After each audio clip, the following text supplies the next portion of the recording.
आज सुबह सुबह जाके खाना की तलाश में निकल बन देखा होटल की ओर। जहाँ सामने होटल दिखा था हमें यहाँ खैली हमें सब्जी और पूड़ी और इडली डोसा जो विवाह खा पी के सीधा निकल गए रूम की ओर। जहाँ आज आराम करे वो कहीं काम धाम पे जाएगा नहीं हमके। और फिर सीधा दोपहर टाइम बेल बटे फिर खाना खाए खाते निकल बने वही होटल पे क्या कर बस सुबह जागा तनी और ये चाउमीन और ये वेज फ्राइड राइस खाओ के और सीधा रूम पे ले जाए कचरा चरा बिक के अब निकल के हमके जाए बैग ले मार्केट में। और फिर सीधा निकल के बने ऑटो पकड़ के देखो सामने सुतल भाई हमारे एकदम बिना टेंशन फिकिर कर। और फिर ऑटो में बैठ के निकल गए बने जंक्शन की ओर। जहाँ जंक्शन पे पहुंच के वहां से जाएगा हमके साइड के भी। और जंक्शन से आगे निकलने तले हॉस्पिटल हमके जाएगा बटे बैग लेवे।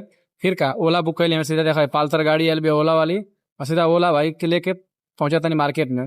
सीधा मार्केट पहुंचने जहाँ डीमार्ट में जहाँ बैग लेवे बाटे और बैग को लेके सीधा देखा निकल बने ये रहलू बैग जो बैग के 750 में पड़ल बाटे। और फिर ओला बुक करके सीधा आ गए रूम पर और बैग को पैक करके अब निकलो हम फिर सीधा स्टेशन पे जहाँ स्टेशन पे पहले हमें टिकट को कटा के सीधा ट्रेन में है बिना गर्दी वाली ट्रेन में एकदम बैठ के सीधा निकल गए बने हम रायपुर की ओर। जहाँ सीधा पहुंचने सुबह रायपुर 4 बजे पोहा और जिलेबी खाते मार उतर लिया। फिर बस पकड़ के सीधा पहुंच गए और फिर बस पकड़ के सीधा पहुंच गए बिलासपुर और बिलासपुर सीधा बस पकड़ के निकल आजमगढ़ और मिर्जापुर आजमगढ़ में।